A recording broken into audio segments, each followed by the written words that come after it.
Right, the Must Point podcast Beyond the Wire. Here today we've got Rob Greaves. Welcome, the founder, or is it maybe it's co-founder of the At Ease Festival, Armed Forces T-shirt Day. He's got a remembrance celebration coming up. But let's start at the beginning, Rob. Tell us, I know, I'm aware you've done 25 years in the British Army, but tell us who you serve with. Well, hey guys, thank you, and for allowing me to join you guys on your podcast. So, Rob Greaves joined the British Army as a junior leader back in 1987 down in Bovington at the Royal Armoured Corps Centre. Obviously, leaving school at an early age and joining up very early was a kind of a shock, really, I guess, to the system. But it's one of those things at that time of the in my life, it's something I needed to do and get stuck into. Carried on with that.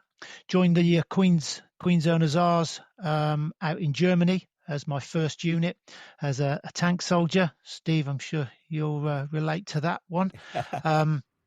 But quickly found myself morphing towards the gymnasium side of life, doing the sports, doing the adventure training, doing all the activities that kind of led me into the gym. Did 7 years with the 5 years with the Queen's Own Hussars, and then we amalgamated in Fallinbuster with the Irish Hussars to become the Queen's Royal Hussars, which are still formed today. Served a couple of years with them before transferring into the Royal Army Physical Training Corps. Hey. I mean, everyone likes a Corps, man. He was one of them. Yeah, one of them. A punisher. A punisher, yeah. Fair one. Well, it's just one of those jobs you didn't ever think I was going to go that way. You just end up, doing that role, moving into the gym, realizing, hey, this is the place you want to be. Yeah. Vests, shorts, kicking around all day. Not on the tank. We're only jealous, Rob. Well, we're only jealous. It's not for everyone. Exactly. So go on. So did you go? So how did you find Germany as a young lad? Because I know we've spoken to, I think, a few people that literally that was their first posting, and it as you said, it puts hairs on your chest, doesn't it? Makes a man of you. I think you grow up really quickly. I was 17 when I got out to Germany, so all of a sudden, left home, done training, moved out. I'm in this foreign country. When I travelled out there, it was the first time I'd been on a plane. When I landed in Hanover, picked up in the old white military coach, driven to the barracks, welcomed by the provost sergeant at the time. Not a nice man, but you get on with it. He's there shouting at you into your accommodation, and then you get on with it. I mean, it was very daunting. I mean, back end of the 80s, Cold War was coming to an end. There wasn't a lot going on in Germany in terms of what we were preparing for. It did seem like it was coming to an end, and it was interesting times. But you grow up quickly when you're out there, and there's so much to be said for those early parts of a soldier's career out in Germany. It was an interesting place. Had its ups, has its downs, its highs and lows. I mean, we all remember the fuel coupons and the cheap beer and all the stuff that comes with being out in Germany, the ration cards. But yeah, overall. Yeah. So did you deploy anywhere at all during the 25 years? So when I was out in Germany, I didn't deploy with the QOH or the QRH at the time. It was one of those, the first Gulf War happened. We had a squadron in Cyprus at the time. We had a rear party. The Queen's Royal Irish Hussars went out to Desert Storm, so we were kind of back in Germany. I transferred to the PT Corps in '96. Course 142, great bunch of lads. Still keep in contact with many of the guys I transferred with, and indeed guys from the QOH, QRH. Then served. Transferred straight away into the PT Corps and joined with the Royal Engineers and at Gib Barracks. Spent 4 years at Gibraltar Barracks as the corpsman there in the gym. Fantastic posting. Couldn't ask, for a better first post in the PT Corps. Surrounded by really good, motivated soldiers, instructors and staff. Obviously, it's a training regiment. It was good. In terms of postings, in my 25 years, I served in Iraq during the as a Q man out there, was it? Yes, staff sergeant out in Iraq. Yeah, sorry, camp. but sorry, part of the PT Corps. Absolutely, yes, yeah, absolutely. At the Iraqi Military Training Academy out in Al Rushdamaya, which was just north of the Green Zone in Baghdad. It was good. Happy days. So was you based in the Iraqis? Yeah, absolutely. It was an interesting one, really, because we got there just after the Americans had taken it over, and then the locals came in and ransacked the whole place because it was just it was seen as this land they couldn't go to at this camp, so it was ransacked by the locals. And then we moved in to rebuild it, so we had to rebuild the gym, the swimming pool. We had to recruit the soldiers back, the Iraqi instructors back into the academy, those that wanted to come. I reckon some of them that turned up saying they were PT weren't, but hey, we took them at face value. And then we had to get the soldiers through. We had to get them back in, and we had to make sure they were ready to go and deploy, as you guys will know, out onto the ground with the Iraqi military to take over security, of the major cities and establishments. How did you find their discipline compared to British soldiers? I tell you what. I found with the instructors, they were hardcore on them in terms of how they treated them, and they didn't mess around with them. I mean, I remember traveling to a place called Zarko in the north of Iraq, in Kurdistan, where they were teaching their army. As you guys know, it's there's the difference of soldiers in the country, and these guys were hitting them with hose pipes. Lengths of hose pipe just to motivate them to get them over the assault course. And I thought that's something we could use back in the UK if we could get away with that. But hey, maybe not. But the actual standard of soldier wasn't too bad. I mean, they were fresh. They had a big journey ahead of them, and some of them weren't sure what they were about to undertake. But the instructors were very hard on them. It was very disciplined. I always forget how bigger machine the British Army or the Armed Forces actually is, like all the support services and just obviously it's quite easy. Obviously, I remember the omelette in Afghanistan, and the British troops that were training the ANA and that. But then there's obviously we're there to support their sort of PT stuff, and it's just a unrelenting beast, isn't it? The British forces at war. Yeah. Right. Absolutely, we all bring different skills to the party as well, So, I mean, these were unprecedented times. They didn't have the army to support the country, and it was something that we had to throw everything at. Really, if we wanted to ever get out of the country, we had to make sure they were there to take over the lead. And hey, whether it's worked or not now, who knows? And who knows? Where these guys are now that we trained. But it was an experience, and it was one that I'll always fondly remember, because again, you meet some nice guys. Yeah. So was 25 years time served, and that was your time to get out? Got out in 2012. The transition was super easy for myself, really, because I just went back to work for the military again as a rehab locum instructor. Pretty simple, because I just travelled around the camps that I was familiar with, the people that I was working with. Again, the clients, the patients, they're all the same. The banter was the same. I was just dressed as a civvy. Yeah. Life was good. It meant I had to travel. It meant I had to, again, be away from the family from time to time, which was the catalyst for me, finishing that, really, and just becoming a grown-up civilian. So what did you do after that? Yeah, so I took a time out, had a bit of time at home. We just bought a house in the Forest of Dean, so I was doing a bit of work on that. Went to work for a local electrician, just helping him out, doing that kind of stuff. And now I work at Gloucester Cathedral in the maintenance team. So I do 3 days a week working on the cathedral. Super job, fantastic place to work. Great team of people at the cathedral. Few squaddies in there as well, ex-military, which is good. Yeah. So how did you find that? Because by the sounds of it, that sort of transition into doing the same role you were doing, but in civvies, that sounds quite familiar. But how was it sort of completely leaving behind that environment and moving into the new role? Did you notice any changes or life outside the vest? Life outside the Outside vest, yeah. yeah. Absolutely. No, I'll be quite honest. The transition was really easy.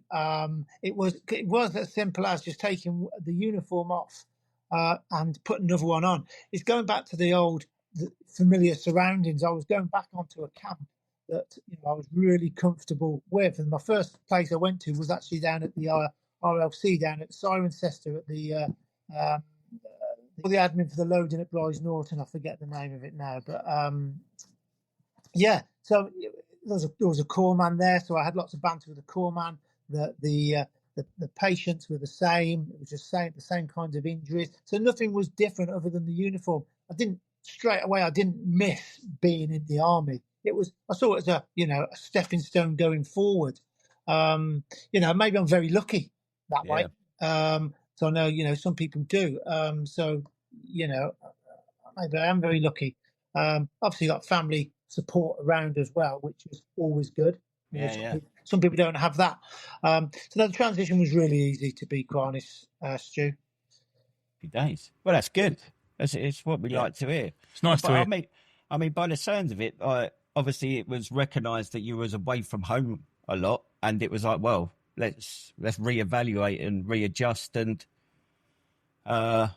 change that. Do you know what I mean? It's that thing. Like, instead of just languishing in that, oh, it's not working, it's like, right, let's do something about it. And by the sounds of it, you did, and it worked. And I'm also very keen to to stay in touch with a lot of people that I was in the military with, and I think that's massively important as well. Not losing those connections. Easy to drift away, and some people you will drift away from, but your core friends are there, and they always will be. And I meet up, every year with friends from the PT Corps, where we go away doing a bit of climbing, a bit of walking, that kind of stuff. You press ups together.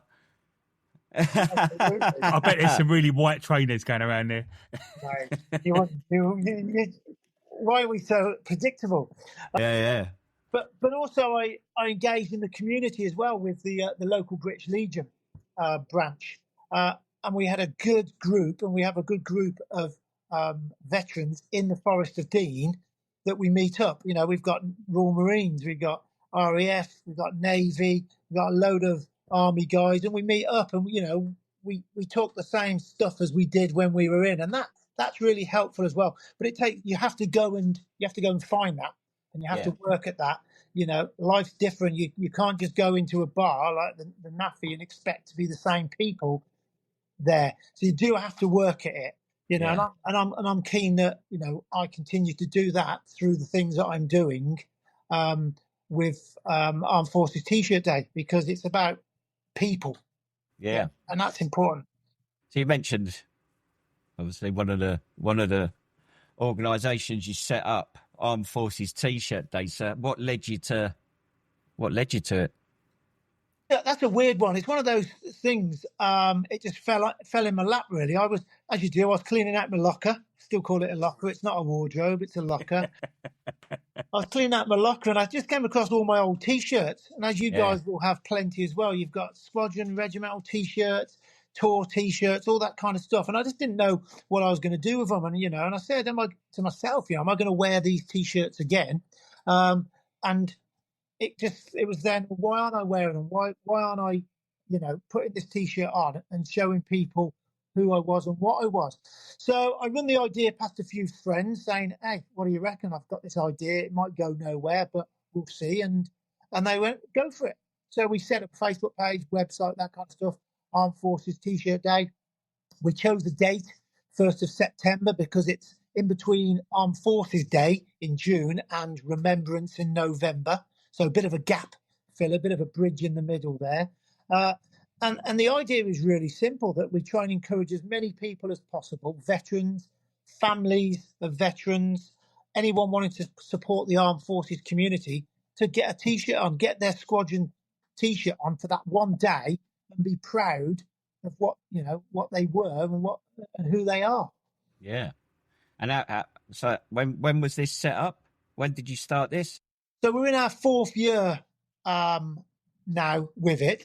And the idea is it's a bit of a fundraiser as well. So in that, if you guys were to wear a T-shirt on the 1st of September, you go to the website and you donate £5 to our chosen military charity that we've chosen for the year. So we swap the charity every year, so we don't become stagnant in the same charity. So we swap it, because there's loads of military charities out there that need support. And we started with the Royal British Legion. Then we went to Combat Stress. We did Scotty's Little Soldiers last year, which I know, Steve, you'll know well. And this year we're doing the Forces Employment Charity. And every single penny that we raise goes directly to them, because we are just completely non-profit. And the idea is we just create this community of people wearing the tops, getting people to talk about it. Yeah. And so 4 years after starting, how much engagement do you get? It's a tricky one, because it's like anything, the first year was really slow. People were saying, well, what is it? What's it about? So you're having to repeat yourself. The year after, with Combat Stress, it went really well. We had a good few takers on it. But again, it's getting over the line, getting it out there. Last year with Scotty's Little Soldiers was quite a bumper year for us, because that's the first year that we did our festival as well. And again, all the money from our festival goes to our chosen charity. And this year, Forces Employment Charity have been really, really good, because they're pushing it out to all of their businesses, to all the people that they are engaging with. So we've had quite a bit of interest this year. So I'm hoping that this year will be, an increase on last year, and going forward, it will just keep rolling. Yeah. Because obviously, like you say, it's about raising money, but it sounds like it's more than that. It's not just about raising the money. It's about rediscovering that identity, reconnecting, which by the sounds of it was instrumental in your smooth transition. Yeah, 100%. I've always maintained, I've got the saying that, it's people before profit.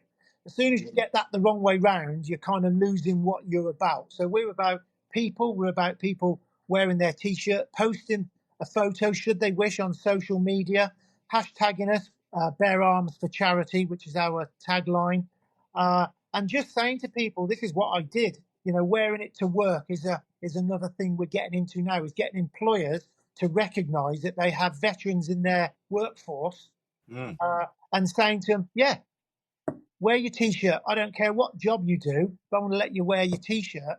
And if the company want to engage as well, we have our own bespoke Armed Forces T-shirt day T-shirt being worn today by myself, that they can buy and wear. And £5 from every sale of our T-shirts goes to the charity as well. So it's getting everyone engaged. It's about people.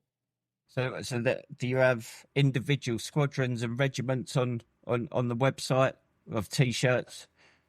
No, it was something that we did speak about, but what we didn't want to do is kind of lose track of all the elements of it. We have people that post their pictures. This is me in my T-shirt. Other people, because they will then be seen by their social media friends, and that kind of has a roll-on effect naturally down that kind of thread on social media. We did speak about having going Army, Navy, Air Force, and and kind of splintering it. But you know what? We just want people just to post on their social media, hashtag us. We will upload it to our Facebook page and our website, and just show people off for supporting. Yeah, it's. Is there any funny T-shirts you've seen? Yeah, we've we had a few last year. For some reason, the RAF seemed to do funny T-shirts for their tours and stuff. They seem to, soldiers, it's very much, your badge, and where you're going. But the RAF seem to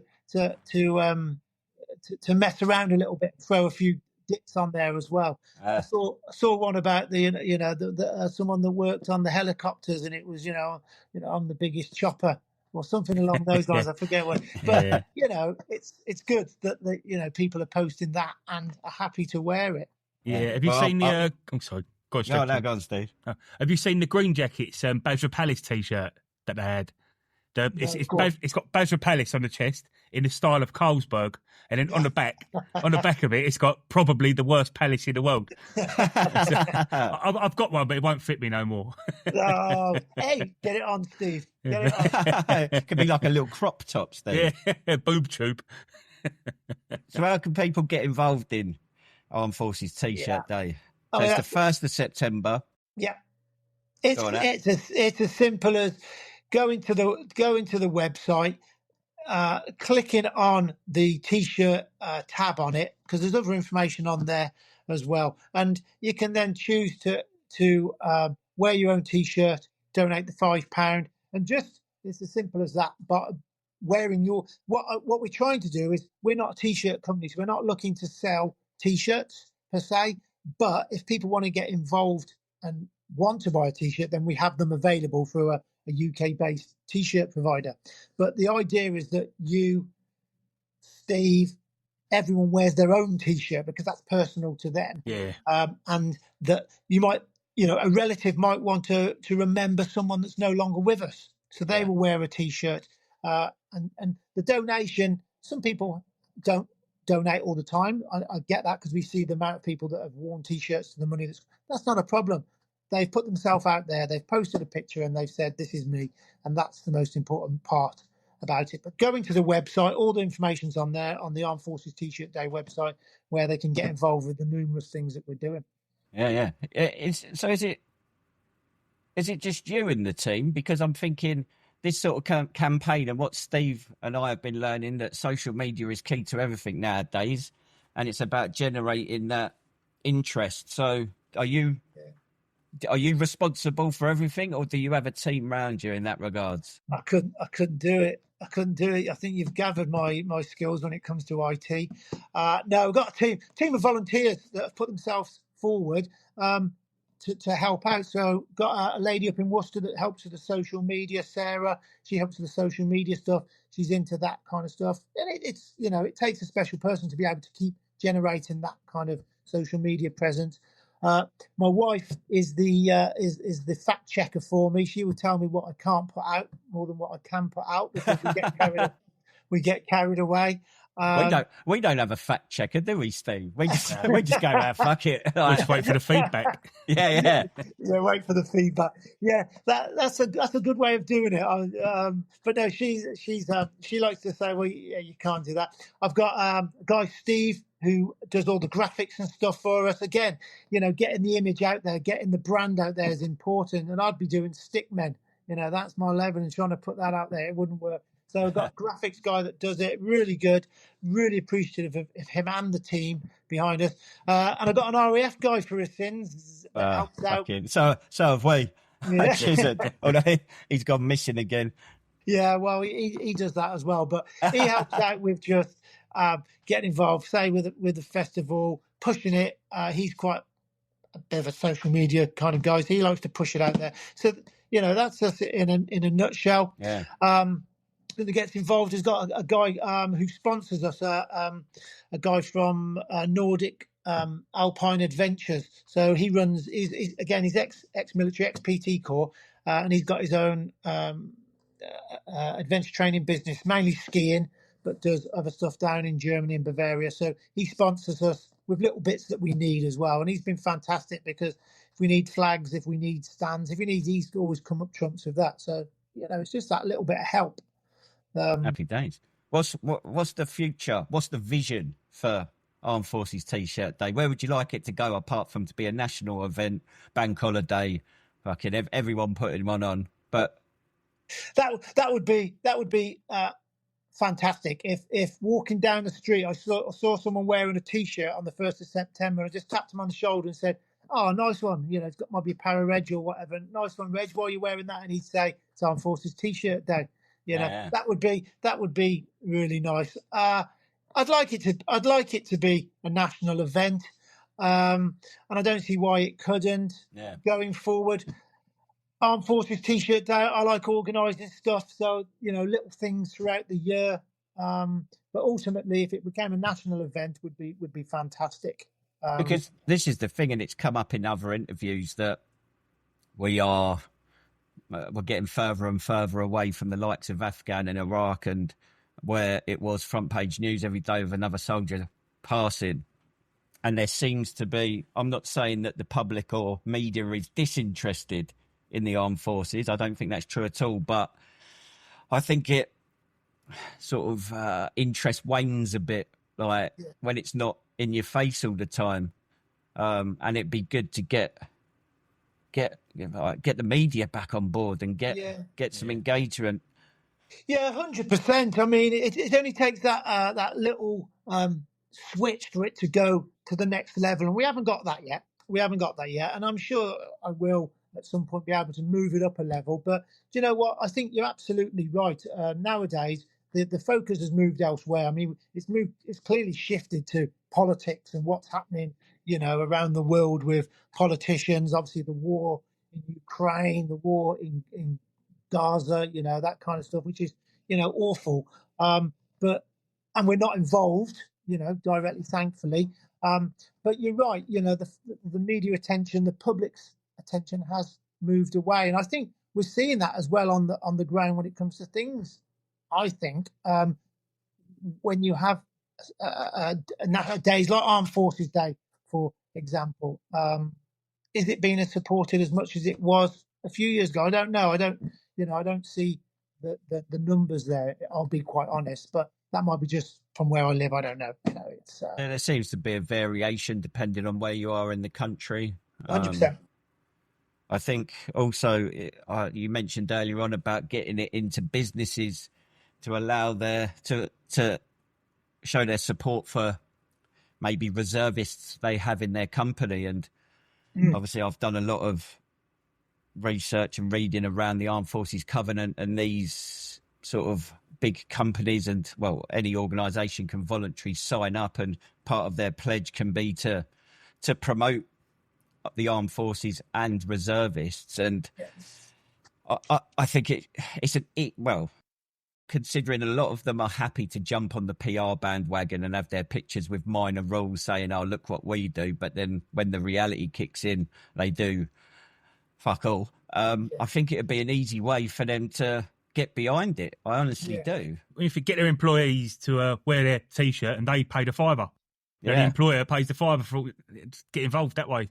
Absolutely, and it's a win-win for them in a way, because they're showing their support, that they're showing that they appreciate the people they have in their team as well by letting them do that. And if they were to get involved as a company and go the full hog, then hey, great! What a way for a company just to to naturally show their support.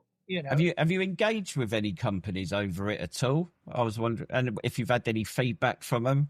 Yeah, so this like I mentioned, the Forces Employment Charity have their connections, and they've been doing a lot of work for us, promoting it to their companies they work with. And we've had a good few interested companies get back to us.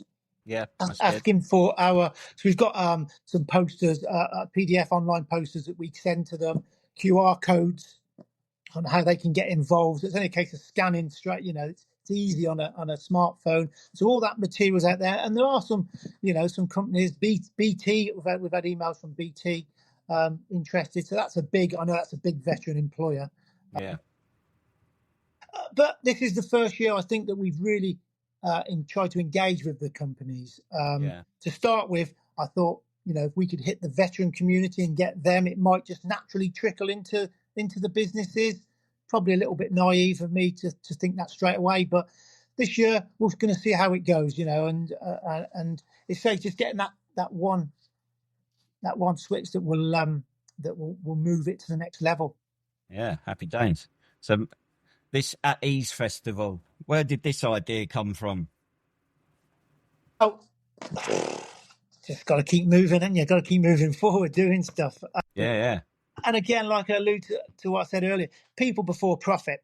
I'm all about getting people together in their own safe environment, and that's where this came from. I wanted to create a venue, a weekend, or something, call what you want, to enable like-minded people to come together in a safe space where they could tell the stories, drop a few F-bombs here and there, and know they're not going to be judged by people. And so that's where At Ease came from, the music and camping festival. It's on the last weekend of August, 29th to the 31st of August, so just before Armed Forces Day.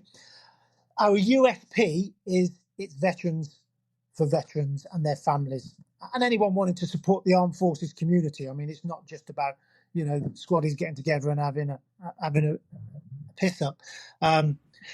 All our bands come from the armed forces community, be veterans, be supporters, be families of, and all our store holders are the same. So it really is about us getting together and appreciating who we are.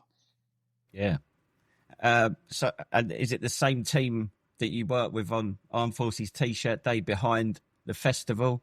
Yeah, absolutely. And everyone comes into their own on that. We've got our little bits that we do, and we just come together, and it works. It's not like Glastonbury. We've not got fairgrounds. We've not got loads of things happening. It's just what it is. It's people coming to a venue just north of Worcester, a place called Spilsbury and Jones. It's a microbrewery. They're happy to host us. They've got strong connections with the military, and they let people just relax. Yeah, I mean, it's as simple as that. I want people to be at ease. Hey. Yeah, there you go. So what? How many years has it been running? What? So it is. Yeah, sorry for interrupting there. Yeah, so this is our second year that we've done it. So it's really its infancy stage. We sold out last year tickets, and we've sold out this year. Not massive numbers. We're talking 350 tickets, but in terms of people together, I think that's enough. We don't want to lose sight of what it's about. Yeah. And going forward, who knows? But we certainly won't be looking to expand beyond our own capabilities. Yeah. I noticed when I went on the website. I mean, what was it? 20. It didn't strike me as a lot of money for a weekend of sort of music and like camping. Just remind me how much the weekend ticket is. Yeah, a weekend ticket for one person. We're doing it priced per person as opposed to a camping pitch and all those other kind of options. We did it per person because we want to attract that veteran on his motorbike that wants to come on his own, for example, and not have to pay stupid amounts. So it's £37 per person for a whole weekend. So that's 2 nights camping and 2 nights of festival music. And it goes back to my people before profit. The people we get there, I want them to enjoy their experience and know they haven't had to shell out a lot of money. It's as simple as that. I think that's probably one of the reasons we've sold out. It's good value, and they can see the benefit in it. Yeah. And how many people are you expecting this year? So I reckon in total we'll have 400 plus, which I'm really happy with. We've got some great acts, got some great veteran bands going on. Give them a shout out. Who we got? What can people expect this year? So Friday night we're kicking off with a gentleman from he's an ex-Queen's Royal Hussar.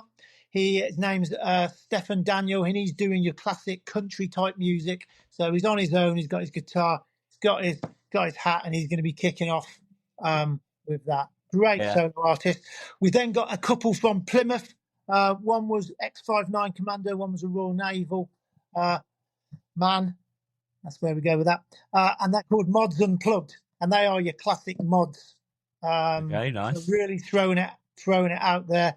They're good. After them, we've got a band called Laurel Canyon. Laurel Canyon are 2 couples. One was an Army Air Corps officer, and one was a ex-Royal Marine with their wives. And they do Laurel Canyon scenes. They do the Mamas and Papas, all that kind of groovy music. And then we've got to finish off, we've got a duet called Make Mine a Double. They are your cover version rock songs And they're actually playing at a festival, big festival up here called Lake Fest this year as well. So they're really good. That's a Friday night. Saturday, we've got... hell, that was just the Friday night. I thought that was the whole weekend. No, man, that's just the Friday. Fucking hell, go on. Saturday, we got it going on again. We've got a band called Bandage. Bandage. They've got some senior gentlemen in their band, but again, they're just your classics. So they're kicking us off at midday. We've got your Military Wives Choir singing this year from Innsworth. So really looking forward to that. We then got a PT corps man Standard. from Q&M. I think he spent a lot of time in the QM's department. He's then going on next with some of his own music and again some classic covers which he's twisted a little bit. We then have an Army Air Corps guy again. Must be Army Air. Someone with the Army Air Corps getting into music. We've got the Army Air Corps guy then doing there's a three-piece, just doing some soft rock classics in the early evening. And then we're finishing with a band headlining called Silverback, which is a couple of Royal Engineers coming down from Leeds, and they're going to do your rock classics. Hard on the drums, hard on the guitar, hard on the vocals, and just seeing us out the night with some classics. So nice. It's going to be good. Sounds like you've got literally you cater for every squaddy type of music going. Like everyone's catered for. I think it's worth noting that this is for families, isn't it? It's not just for.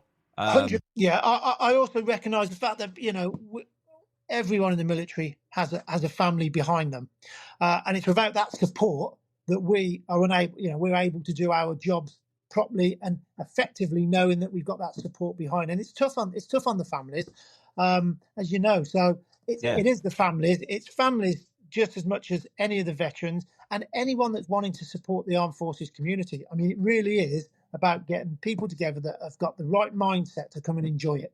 And we have a good bit of banter there. You've only got to get a microphone in front of someone, and And what? So what is it? Just a case of bring your tent or caravan or a fucking shelf, a fucking basher, poncho, whatever you've got. 100%. Come along, pitch up, and chill out, and just get involved.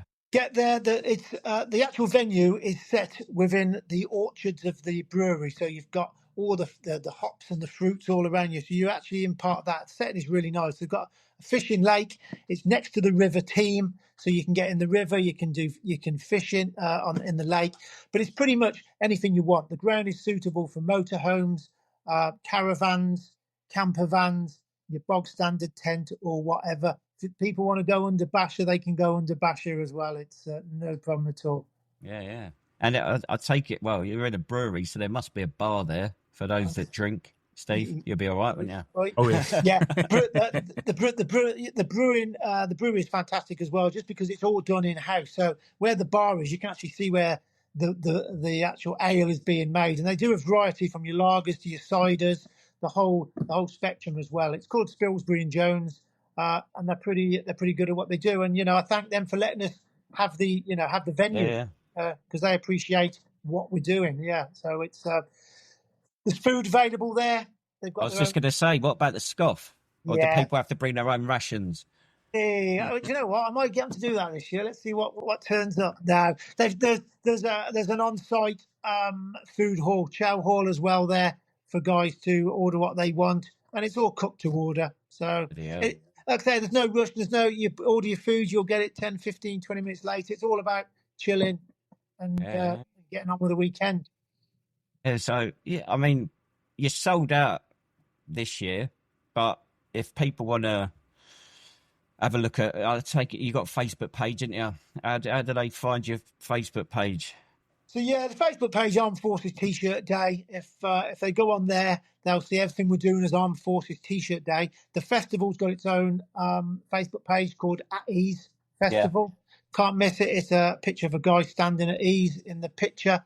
And all the information, the photos from last year are all on there as well, so they can see what the vibe is. They can see exactly how it's set out. It's a chilled place to be. Yeah.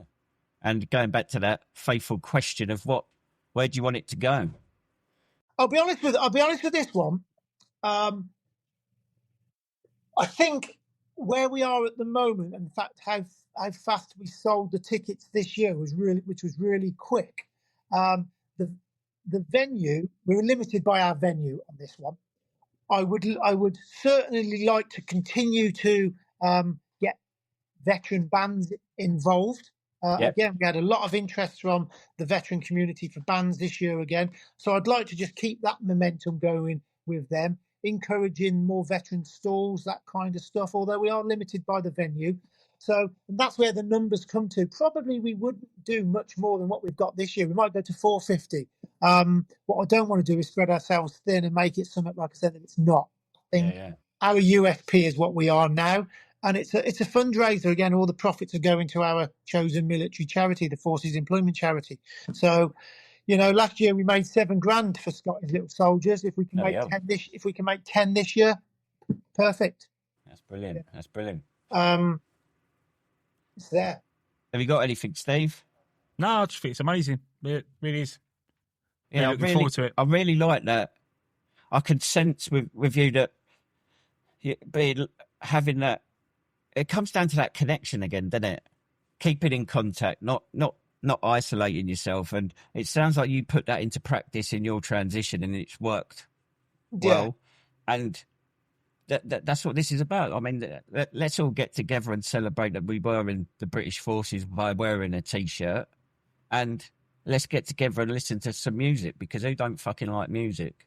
And Taliban. The Taliban, yeah, fair one.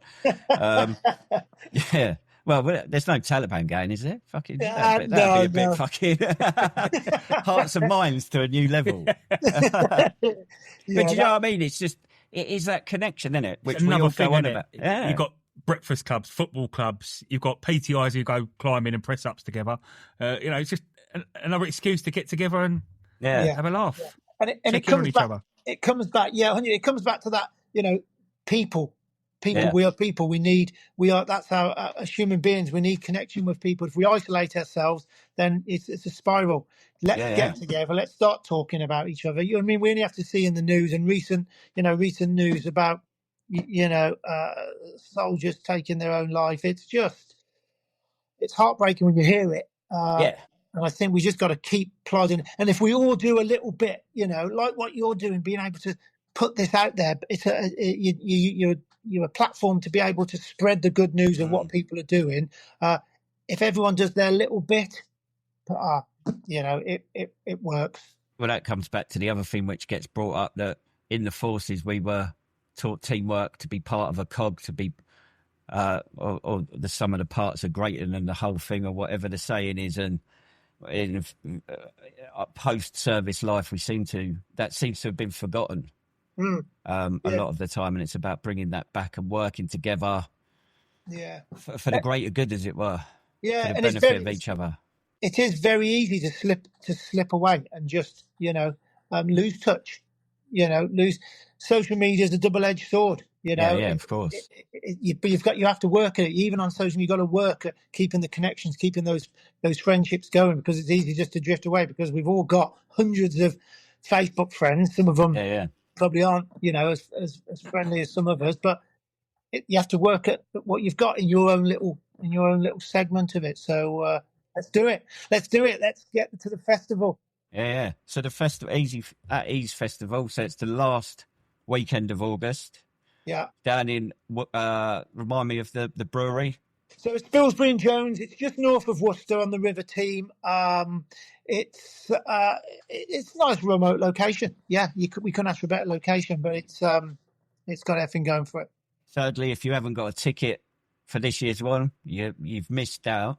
But we are in talks, so hopefully Steve and I will be broadcasting live from the festival this year. If we're not broadcasting live, then it'll be recorded that day and then aired in the evening. So tune into that and see. I'm sure we'll listen to or video some of the bands, have a look round, interview some of the people, and hopefully, well, as you said, we'll do a little bit and to promote it and see where it goes. And hopefully next year you'll be sold out by February. Yeah, well, you're going to have a crack. You're going to meet some characters there, I tell you. Yeah, I can imagine. Absolutely. So I think you're going to have your work cut out. I think it'd be really good actually, because say last year I met some fantastic people there that I hadn't met before. So it's not just about meeting old friends, it's about making new ones. And what I think one of the take-home messages from last year was there was a guy there who had been very reclusive, and he went with his wife, and his wife came up to us and said thank you. This is the most relaxed that she'd seen her husband in many years because of what I'd been through, and that was the point that we said, let's do it again, because we weren't sure whether we were going to do it again. We didn't know, and let's do it again.